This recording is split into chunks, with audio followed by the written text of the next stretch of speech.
N1MM, c'est un programme de contest, enfin un programme de log de contest, et il est très complet. Ça veut dire aussi qu'il est très complexe. Alors, il y a des choses qu'il ne faut pas retenir, il y a des choses essentielles à retenir pour la configuration. La partie la plus difficile, on verra, c'est toujours la configuration des radios et de la connexion entre la radio et le N1MM et les accessoires. Pour le reste, ça coule presque de source pour ceux qui sont déjà un petit peu habitués au produit. Voilà, le nom officiel du programme c'est N1MM Logger Plus. S'il y a des fautes dans la présentation, vous pouvez les relever. Je l'utilise depuis des années dans des contests et expéditions diverses, donc petite expédition ou même grand contest. On peut faire des logs, ce qu'on appelle dans l'expédition des DX logs, ou alors en contest, on verra tout à l'heure, il y a une liste quasi illimitée de contests. Et si vous inventez un jour un contest, il y a moyen de faire des macros et de gérer les contests vous-même. Comme démonstration, on a ici un setup complet. Donc j'ai un PC ici qui tourne N1MM. On a un keyer micro-ham qui n'est pas indispensable. On pourrait utiliser le keyer du 7300. Donc on pourra faire la configuration des autres. Il y a une alimentation bien entendu. Et ceci, c'est un switch de filtres haute fréquence qui sont utilisés pour les filtres qu'on met derrière les PA, des filtres de bande. Quand on part en expédition, qu'on a 2 stations, ben on aime bien avoir des filtres pour ne pas gêner les autres stations. Et donc, en fin de compte, ce filtre commute les filtres en fonction de la bande dans laquelle on se trouve. Et la bande est communiquée via Ethernet. Okay. Pour les spécialistes, c'est un ESP32 avec Ethernet et un Arduino derrière. Okay. Voilà. Oui, mais il y a quand même une banque de toute une série de filtres passe-bande hardware pour chaque gamme en cours. C'est ça. Donc ici, regarde, on a un connecteur. Okay, on a même 2 connecteurs parce qu'on va connecter deux switches qui vont insérer des filtres, si tu veux, dans la ligne entre la radio et l'antenne. Okay. Donc l'antenne est connectée d'un côté, la radio de l'autre, et puis on a 6 plots qui sélectionnent les 6 filtres. Okay. Il est impossible de tout voir en une séance, donc je pense que le mieux ce sera de poser des questions si on loupe des morceaux. Nous irons donc à l'essentiel en configurant la station, la radio, keyer et éventuellement d'autres petits accessoires. Et puis on passera à la sélection des logs, l'écran principal, l'entrée des QSO, la correction éventuellement des logs, des entrées des logs. On verra aussi les macros, parce que j'ai entendu que c'était une question qui avait été posée tout à l'heure, comment on peut générer les messages automatiquement et autres, et les réponses aux questions. Avant d'aborder tout ça, je veux d'abord vous montrer un schéma bloc. Donc vous avez N1MM, qui est écrit en VB, en Visual Basic, et qui est en fin de compte toute une communauté qui écrit ça. Donc on peut connecter plusieurs radios. On peut connecter 2 radios pour 2 opérateurs, 2 radios pour 1 opérateur. On peut connecter une radio avec 2 VFO. Enfin, on peut vraiment combiner. On peut évidemment le connecter sur Internet. Pourquoi? Parce qu'on peut accéder au DX Cluster, mais on peut aussi, comme vous allez le voir, mettre plusieurs N1MM en réseau. On peut y attacher évidemment des keyers, des band switch, un roteur d'antenne ou des roteurs d'antenne, sélectionner des antennes, enfin bref, tout ce que vous pouvez rêver est dedans. Et si vous ne savez pas le faire directement, vous avez des interfaces extérieures pour pouvoir justement gérer ces choses. C'est ce que j'ai utilisé ici dans ce cas-ci. Alors ça, typiquement le réseau qu'on utilise pour le contest IARU au P0HQ en Belgique, je pense que Paul, tu as fait un peu. Peut-être Jean-Pierre aussi, non? J'ai fait avec Paul. Ah, ok. Donc, au mois de juillet, chaque fois, il y a le contest au P0HQ et on est à peu près donc 12, plus les stations multiplicateurs, on a peut-être une petite vingtaine de stations dispersées en Belgique. Et donc, chacun avec un N1MM. Et connecté à Internet via un réseau VPN. Un VPN, on utilise SoftEther, pour ceux qui connaissent, c'est un OpenVPN, mais niveau 2. Tu vois, on peut transférer du niveau 2 carrément.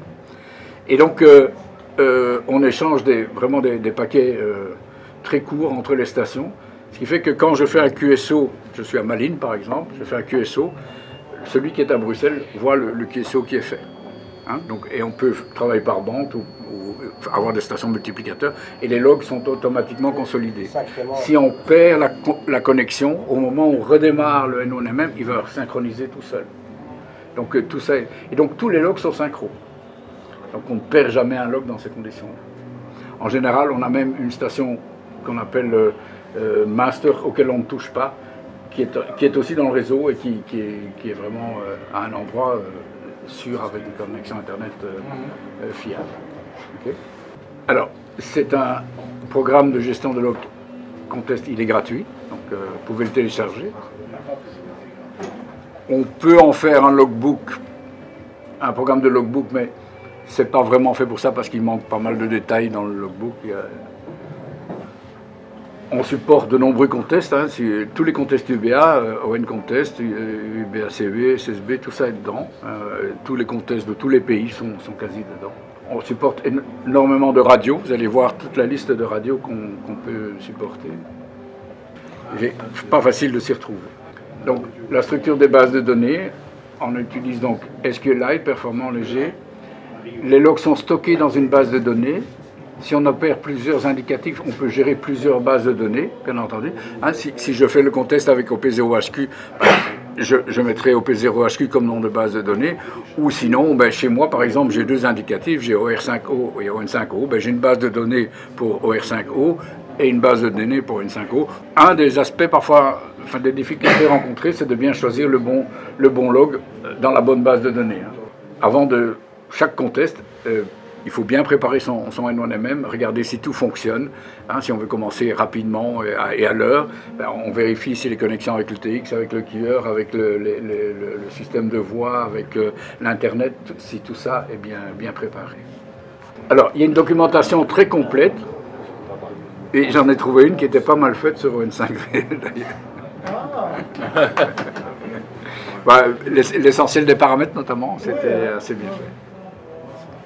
Mais vous trouvez toute la documentation sur le site N1MM. Si vous avez des doutes, allez sur le site N1MM. C'est parfois un peu touffu pour... Oui, voilà, exactement. Il faut vraiment savoir chercher le... Oui, exactement. Google est mon ami. J'ai essayé avec ChatGPT.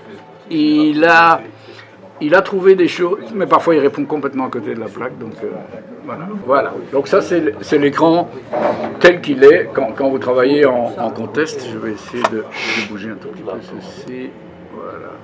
Bon, l'écran est un peu petit ici, donc je vous conseille d'avoir un deuxième écran sur le PC. Comme ça, vous pouvez mettre et organiser. Bon, ici, la résolution est un peu juste, mais donc on va essayer de faire avec un autre.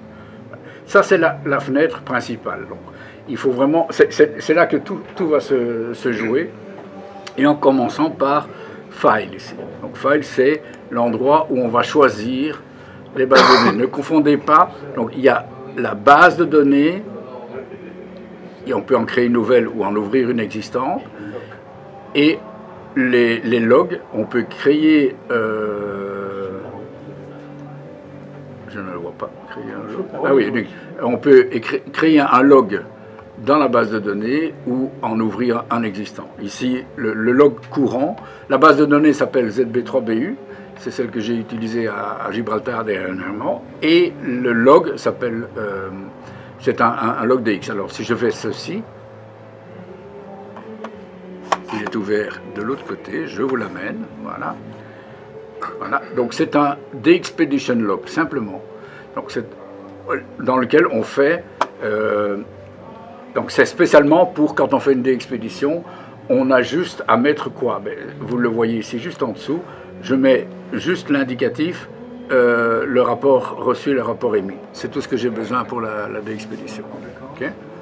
Et donc, si vous êtes de l'autre côté et que vous avez de faire un log un peu générique, vous pouvez faire DX. Et là, vous aurez la possibilité de mettre le nom et une remarque ou l'autre. DX, ok, donc. Et bon, ici, ça n'a pas beaucoup de sens pour cette expédition-là, mais j'étais single hop. Je faisais toutes les bandes. J'étais en low power, c'était pas tout à fait high power. J'ai fait de la SSB et de la C double. Le fait de mettre SSB et C double ici, ben vous allez avoir deux colonnes ici, SSB et phonie, hein, PH. Okay. La station est une station fixe, assistée parce que j'utilise le cluster. Hein. Je n'avais qu'un transmetteur, mais on peut travailler avec plusieurs transmetteurs. L'échange, ben, j'avais pas vraiment de numéro de série, donc on ne doit pas donner de numéro de série. Et l'indicatif de l'opérateur était aussi Z3BU. Donc là, vous pouvez mettre, même si c'est une station, par exemple, OP0HQ, et que c'est ON5O qui opère, vous mettez là ON5O. Okay. Et en cours de route, on peut changer l'opérateur. Hein, donc on ne doit pas chaque fois revenir à cette page-ci. Okay. Alors, il y a d'autres fichiers qui sont associés au contest, on le verra tout à l'heure. Mais par exemple, si vous avez faites souvent le contest UBA, bien, N1MM vous propose une base de données avec tous les gens qui font contest UBA habituellement. Et donc, on va pouvoir, quand on rentre l'indicatif, aller checker, voir si l'indicatif est correct ou pas. Hein. Ben, bon, c'est toujours un check, ce n'est jamais... Hein, si vous faites de la télégraphie, vous entendez U ou un V, bon... Vous avez la chance. Il dira probablement que le V n'existe pas, que le U existe, donc on sait à peu près que c'est ça, quoi. Hein. Mais bon, c'est toujours que... Voilà, une fois que j'ai fait OK, c'était bien. Donc, ici, j'ai choisi une base de données. On va créer une nouvelle base de données. Donc, je vais créer une nouvelle base de données, et on va l'appeler ici... Vous voyez qu'il y en a déjà quelques-unes. Hein. Alors, il y en a auxquelles il ne faut pas bouger. Hein. Il y en a ici, DXLOC... ça c'est sa base à lui, admin c'est sa base à lui, donc il faut pas utiliser ces bases-là. On va l'appeler démo. Si j'arrive à taper démo sur mon clavier, parce que c'est pas clair, c'est démo ça. Oui, okay. Il y a déjà un démo LGE là. Eh ben voilà, démo LGE, c'est très bien. C'est vendu, voilà. Et puis je fais save, voilà. Yes. Bon, je l'ai écrasé, on n'est pas content. Bon, est-ce qu'il a pris la base de données? Non, il n'a pas pris. Moi, je vais en créer une nouvelle. Ah, mais au lieu de la créer, je vais l'ouvrir, hein, parce que... Oui. Hein, gros bénet. Open Database, voilà. Ah, j'ai cliqué à côté, désolé. File, Open Database. Non, c'est une database que j'essaye d'ouvrir. Et LGE, voilà. Voilà. Oui, ok. Alors, donc, le log se trouve dans la database. Voilà. Ici, j'avais déjà créé un contest qui était l'UBA-ON. Bon, pour l'UBA-ON, ben, on travaille en single hop, c'est souvent le cas. On travaille, ça dépend de la bande. Hein, parfois, je crois qu'il y a une bande 80, il y a le 144, il y a différentes bandes. Donc on peut choisir la bande ici, on va faire. Si je vais laisser all. On travaille en low ou high power ou QRP. Je crois qu'il n'y a pas de catégorie dans l'UBA-ON, si j'ai bon souvenir. SSB et CW, c'est à des dates différentes. Et souvent, la date est là. Donc la date du contest, il est repris suivant le mois. Ici, il a pris la première occurrence du contest. C'était au mois de... je ne vois pas d'ici. 21 mai. 21 mai, ok. Je passe, voilà, ce sera... C'est pas encore passé, ça c'est bientôt. C'est demain. Ah ben voilà, demain. Il faut regarder le calendrier. Et l'opérateur ON5O. Voilà. Alors, ma section ici, je mettrai, si c'est de la télégraphie, c'est important de mettre GBX, parce que c'est ce qui va répéter quand on fera les macros. Okay. Ok, voilà. Donc je suis prêt à faire mon contest. J'ai choisi ma base de données et j'ai choisi le log que je voulais faire. Hein, donc, comment est-ce que j'ai créé ce log UBA-ON contest? Ben, on fait File, New Log in Database, et on peut aller choisir les logs ici. Hein. Vous voyez que c'est UBA-ON contest, mais il y en a une chier. Hein, donc voilà, vous pouvez choisir là-dedans. Ok. Donc, en fonction de votre activité, vous allez faire vous allez faire ce contest. Le style à côté. Ok. Voilà, donc ici je suis dans le contest, donc je vais par exemple taper un indicatif ON6DP par exemple. Regardez, j'ai entendu ON6D, je ne suis pas sûr du contact, mais ici il me propose ON6DP, qui est probablement un illustre inconnu. Hein. Donc je vais cliquer dessus, il va remplir et me dire oh, c'est bon, voilà. Et donc je lui envoie automatiquement, puisque je suis en télégraphie 599, j'attends son numéro. Il va me donner 001, par exemple. On peut mettre 1, hein, on n'est pas obligé. Et la section. Si je mets la section LGX, par exemple, il va m'envoyer promener, parce que LGX n'existe pas. Attends, parce que je ne sais pas. Oui, voilà. Donc, qui ne voit pas. Donc, c'est LGE. Il connaît les sections, puisque c'est ce contexte-là. Donc, LGE, voilà. Et je fais Enter. Et voilà. Et maintenant. Il a dit tout ça, ce qui ne va pas. Voilà. Et il a envoyé tout. Je ne sais pas si vous l'avez entendu. Ok. Donc, en français, c'est ça? Oui, oui, on peut l'avoir. C'est en français. Voilà. Je peux lancer appel. En anglais? Yeah, it is YouTube. Voilà, je lance appel et puis on me répond ON7PC. Ça c'est pas moi, je vous jure. Non, il vibre tout, ça s'amuse. Section SES. section BXE. Non, ça Non, non. non, ça ne fait pas. Ça ne fait pas. Incompatibilité. Et il envoie tout seul. Ça va vite tellement. Dans la configuration, on peut ici dire Enter Send Message. Donc ça veut dire que si je fais ici, je tape un indicatif ON6AA, et que je fais Enter,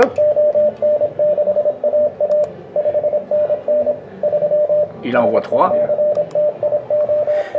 J'entends son numéro et j'entends sa section.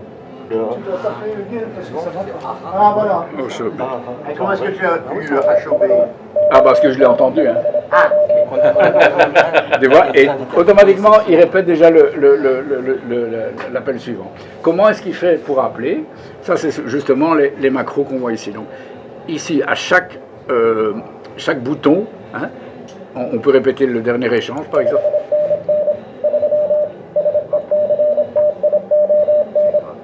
Ici, on travaille en CW, mais il y a la même chose en phonie. Hein, ok? Et les macros FF, F3, on doit les configurer à l'avance. Alors, elles peuvent être, tu peux prendre les macros par défaut. Alors, comment est-ce qu'on active la macro? On va, ici sur le bouton, on fait bouton de droite. Clic droit. Voilà, elle est ici, excusez-moi, mais elle est passée dans votre écran. Voilà, et là, on a toutes les macros. Ok, donc, MyCall, c'est le MyCall que l'on a mis dans la configuration du système. Alors, on va voir où ça se fait. Donc, ici sont toutes les macros qui sont décrites, et là, c'est tout l'accès aux macros. Okay. Alors, dans les macros en voix, on peut mettre, donc, on va faire un save ici. Si je passe maintenant en phonie, il est passé en phonie sur la bonne bande. On va le mettre en 20 mètres. Voilà. Il se met en 20 mètres automatiquement. D'ailleurs, vous le voyez là. Hein. Donc, si je tourne au VFO, il va changer de bande. Hein. Ouais. Vous voyez qu'il change de bande ici aussi. Ça, on expliquera tout à l'heure. On va peut-être le mettre un peu loin. OK. Alors, si je regarde maintenant dans la macro, évidemment, je vais voir toute autre chose. Petite anecdote avant que je ne ouvre ça. Vous voyez qu'ici, il y a Run et Surge and Pound. Donc là, je cherche après des contacts. Je tourne le VFO, j'en trouve un, je le fais. Tandis que Run, je lance appel en continu et j'écoute. Donc maintenant, si je vais dans la macro que je suis en phonie, vous voyez que on envoie ici CQ Wave. Okay. Ça, c'est un fichier Wave qui contient le nom de l'appel pour la série ICOM ou les autres radios, vous savez qu'il y a des messages qu'on peut préenregistrer dans la radio. Eh bien, on peut activer, au lieu d'activer les messages N1MM, on peut activer les messages de la radio. Il y a une macro hein, qui commence par 4X, et on envoie une série de chiffres hexadécimaux 1 au 4, avec 0, 0, 0, 1, 0, 2, qui correspond à la mémoire du système.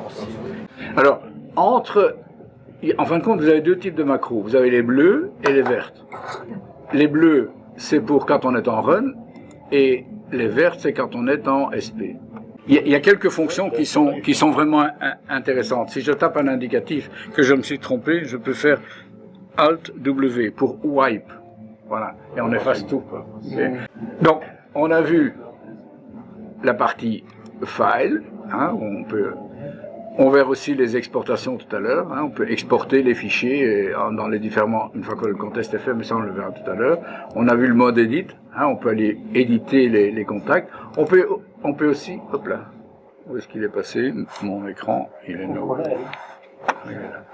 Donc on peut aller cliquer là-dessus, double-cliquer, changer l'indicatif si jamais on s'est trompé. Ouais. L'intéressant aussi, c'est qu'il vous affiche l'endroit où on a déjà fait le contact éventuellement sur une autre bande. Okay.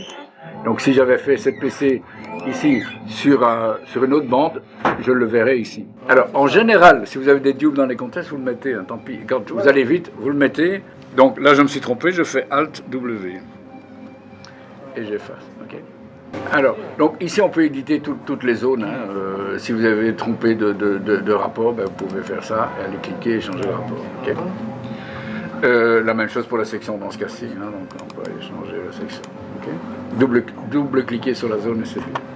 Avant de démarrer, on va d'abord faire cette configuration-là. J'aurais dû le faire dès le départ, mais je l'avais déjà fait. J'avais déjà préparé. Donc, on va faire d'abord la configuration de la station. Ça ne se fait qu'une fois. Hein, donc, on met l'indicatif et l'adresse éventuellement. Toutes ces données apparaissent dans l'entête des logs, soit du Cabrio, soit de la diff. Hein. Donc, remplissez bien ces zones chez vous, du moins ce qui est utile pour le contest. Hein. La zone ITU, la zone sécu. Donc ça, c'est une fois pour toutes pour la base de données que vous allez utiliser. Alors, quand vous démarrez N1MM, il va vous afficher en grand l'indicatif pour lequel il a été configuré. Donc, si vous démarrez quelque chose pour une autre activité, un OPZOHQ, un autre contest, faites attention de bien changer l'indicatif.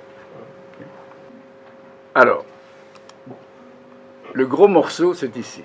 C'est la config des portes et des cochons. Voilà. J'ai mon tableau quand il faut configurer le midi avec la musique.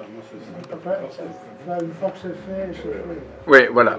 Donc, la première chose à faire, c'est de définir la radio. Okay. Donc ici, si vous regardez le nombre de radios, il y en a un. Okay. Donc, alors, comment est-ce qu'on va trouver la porte ici? Alors, je vous donne un truc. Voilà, Start. Chez moi, ça s'appelle Device Manager. Donc, je fais simplement Start et je tape Device. Et j'ai Device Manager. Voilà. Gestionnaire de périphérique en français. Toestelbeheer in het Vloems. Alors, comment je sais où se trouve mon émetteur? Ben, la plus simple chose à faire, c'est de le déconnecter.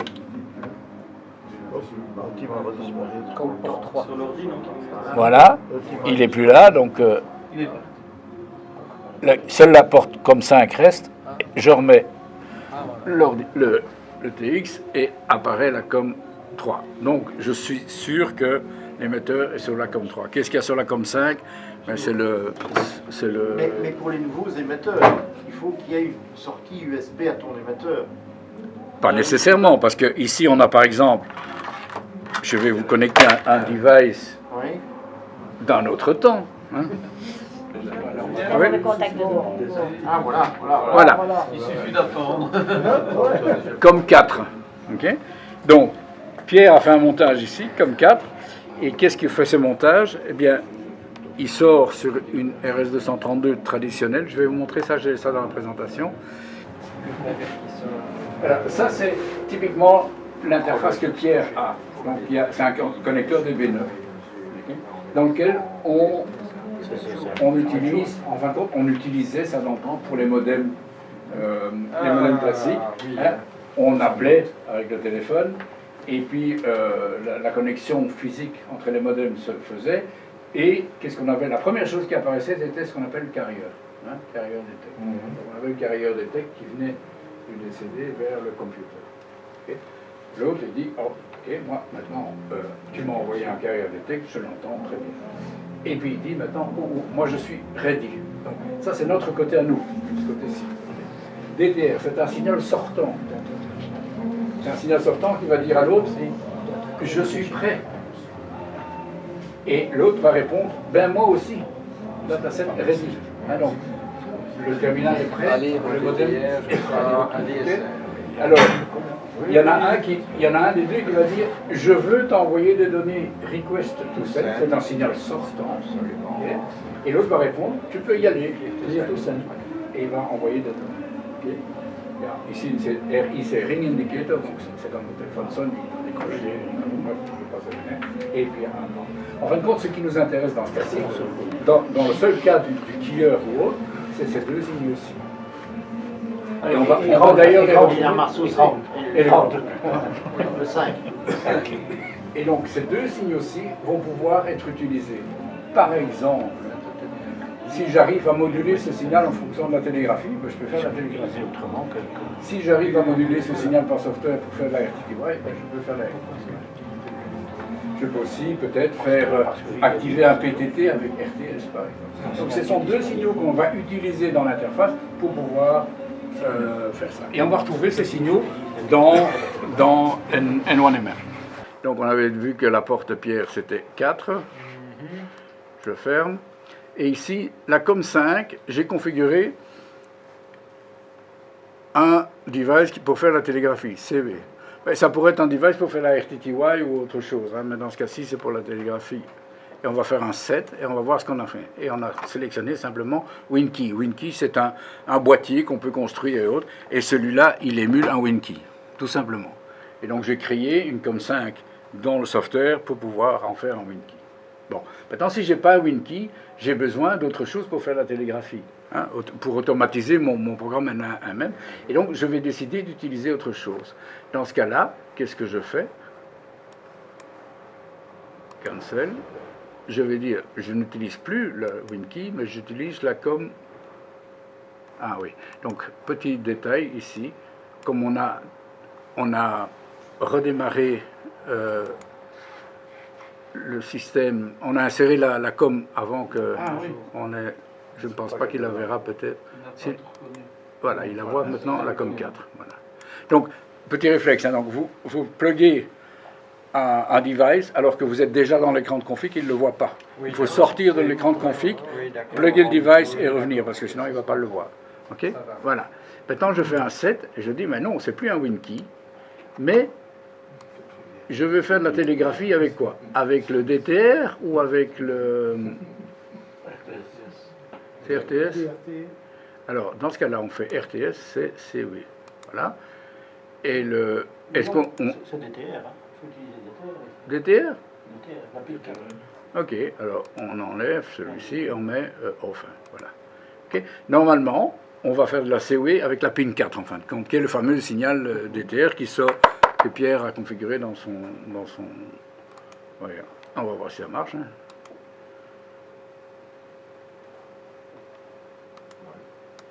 Je ne sais pas pourquoi il a dit ça, mais bon, soit. On se met en télégraphie et on fait... Non, t'es pas... Voilà. Ah, voilà.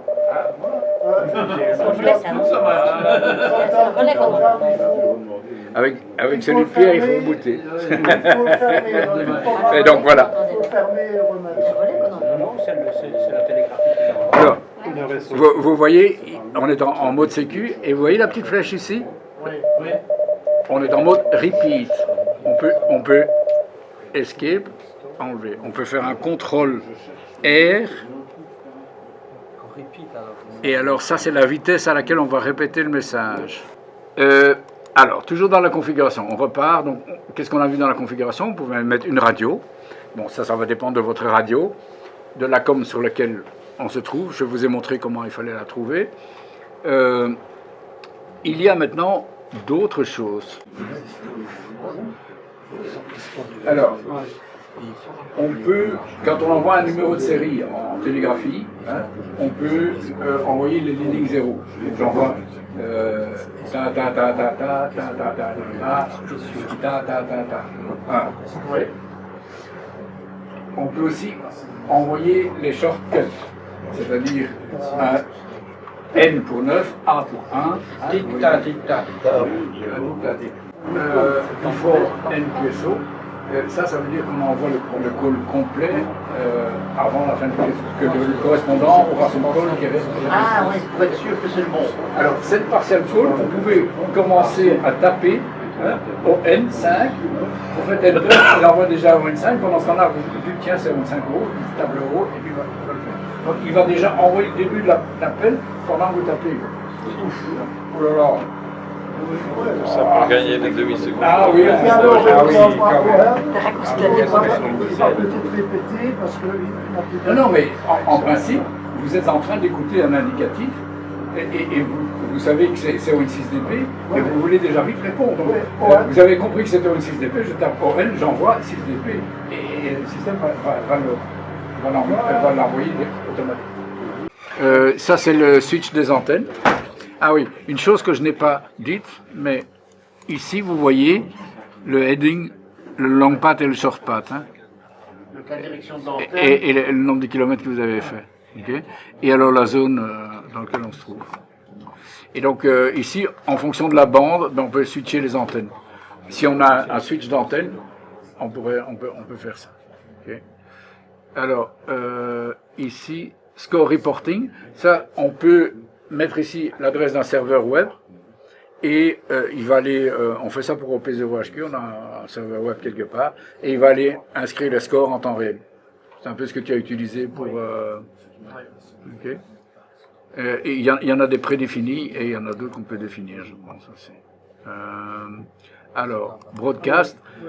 Alors, broadcast, c'est assez intéressant, parce que ça permet de connecter toutes sortes de devices et de faire des tas d'opérations. C'est tout en TCP. Vous voyez que j'ai utilisé radio 192.168.1.101. Ça, c'est l'adresse de la boîte ici. Donc, pour ceux qui veulent voir comment c'est fait à l'intérieur, Peter, avec un Ethernet, et tu mets le chip LoRa juste à côté. Je crois qu'il travaille en SPI. Hein. Le chip LoRa, oui. Sinon, SPI, il n'y a pas beaucoup d'IO évidemment parce qu'ils utilisent le truc. Hein, donc voilà. C'est une boîte de quoi Ça switch des filtres de bande. Okay. Mais c'est une fabrication maison. Et donc, qu'est-ce que je fais dans cette-là? Je reçois un paquet d'informations dans lequel je vais... C'est de l'XML. Et j'extrais la fréquence.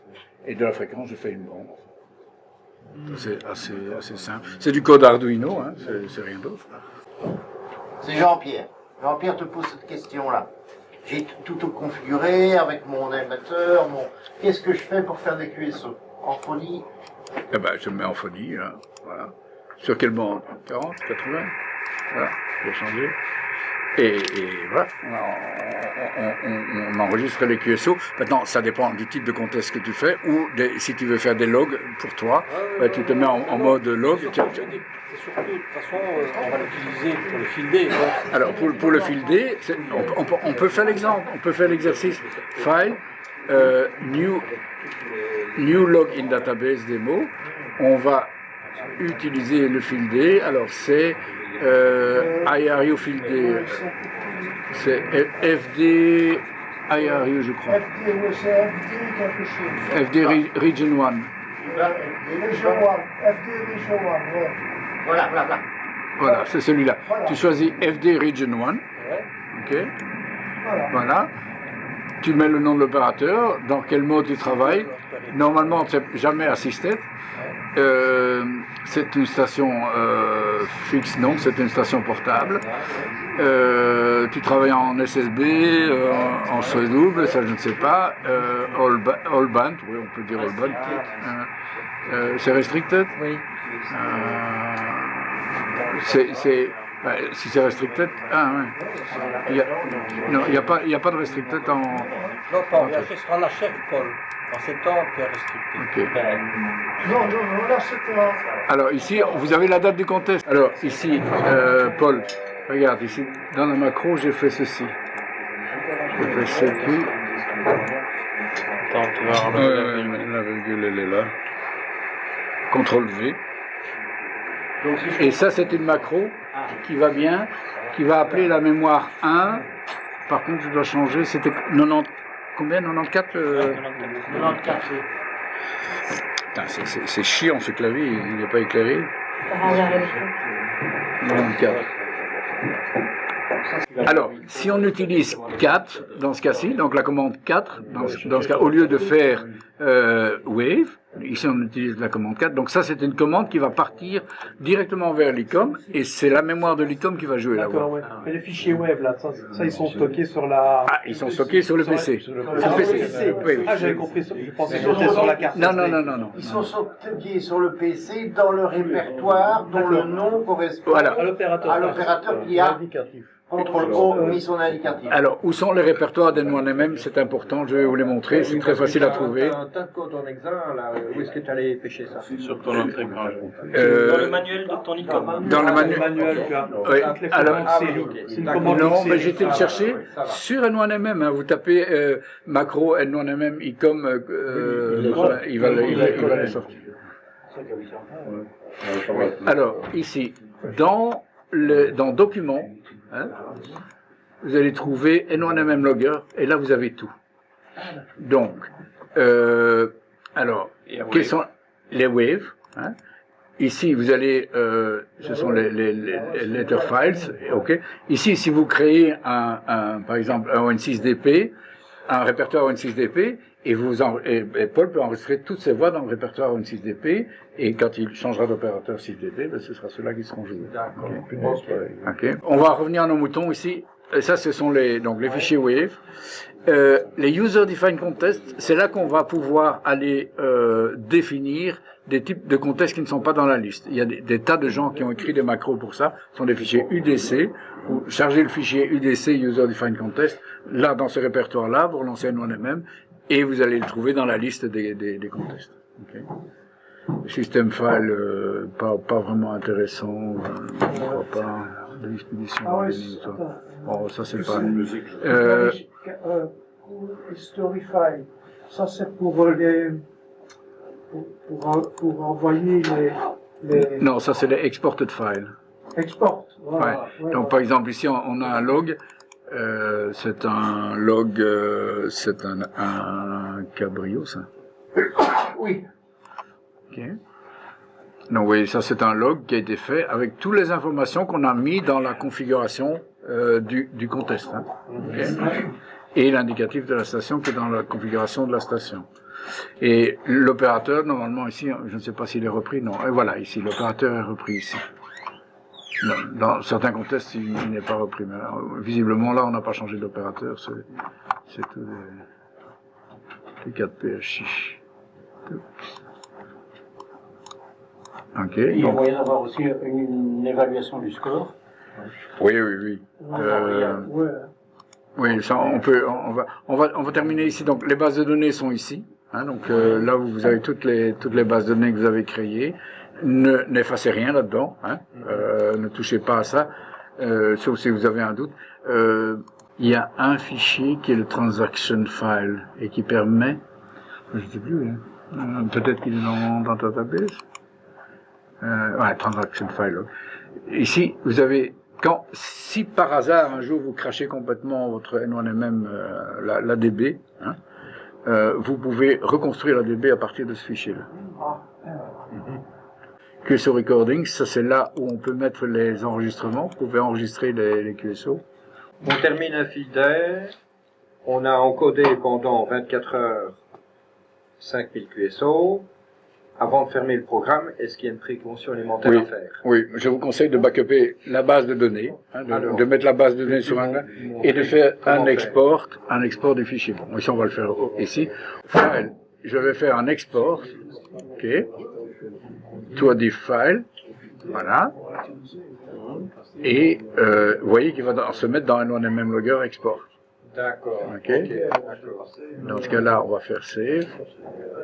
Et si je veux vraiment être sûr de ne rien perdre, je vais là, je prends la base de données et je sauve le SDB, hein, le SDB. S3DB. Oui. D'accord. Ok. Et à ce moment-là, on est sûr d'avoir tout sauvé. Les paramètres.